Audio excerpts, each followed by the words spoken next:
You guys fell behind early. Just what was working for you in the second half, and how big was it to come away with a road win, given the past two road performances y'all have had?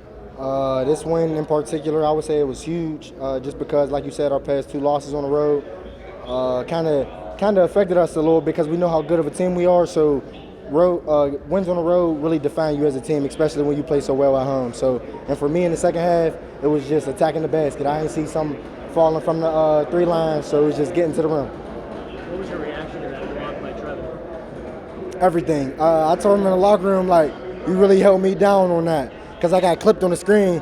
So if it was up to me, we'd have probably been in overtime still. We wouldn't have these cameras here, so I told him I appreciated him. Meleek, you just talked about it, struggles from shooting from deep. What do you think of the team's ability to get in the paint, 56 paint points tonight? I think it's amazing. I think that shows how versatile our team is. We went 2 from 17 from the three as a team. So to go 56% from the field, it's like that's special. That shows that you got a versatile team, versatile players. Nigel Pack kind of let you guys up from 3 in the first half, didn't have as many in the second half. What did you guys do defensively? Kind of just honed in on them more. Put a lot more focus on them going into the second half.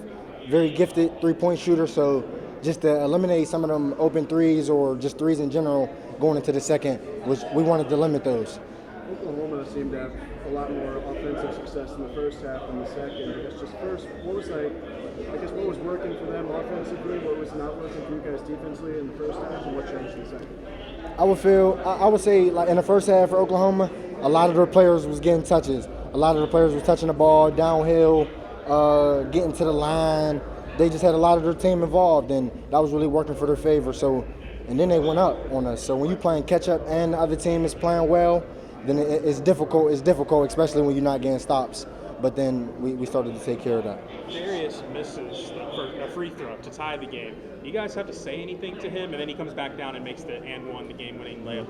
What's it like watching him, and did y'all say anything to him to keep his head up, or do you not need to right then? No, you don't need to say nothing to a player like that. He kind of knows a miss is a miss, and especially with the way he's playing and how exceptional he played this game, it's like that wasn't nothing to us. So it's just like we know how good of a free throw shooter he is, so we let it go by. What's it like watching him right now?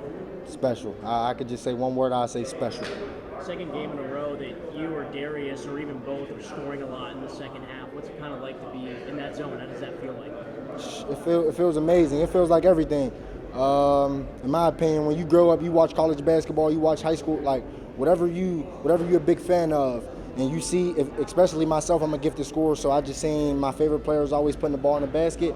Now to be on the highest level doing it myself is really special for me. Surreal. Staying on that topic, I believe you and Darius are still the top scoring freshman duo in the country. I guess just how have you guys kind of built that relationship, and I guess how do you kind of keep it? I would say we built our relationship way before we got to college. Talked daily before we got to school. So just to pick each other's brain all throughout colleges count. All throughout high school counts. On the phone, just making sure we checking up on each other. That was the part before we got here, but now that we're here, every day, just make each other better, guard each other every single day, share knowledge, gain wisdom, and just iron sharpen iron, in my opinion. Meleek, third win in a row. You guys got Kentucky at home this weekend. How important is it to carry momentum into that game on Saturday? Very important. The most important thing is to carry that momentum into the next game, just because that's a huge game for us. We want to continue to stack wins, and that's our next task. You touched on it a little bit, but what do you think a close win on the road does for this team? I would say a close win on the road for this team just kind of builds character. Like I said, we lost our last two, so we just want to continue to build our character and show the world that home, away, wherever we at, we together. Did you get recruited by Kentucky, Meleek, when Cal was there? Was that when he first started? I did.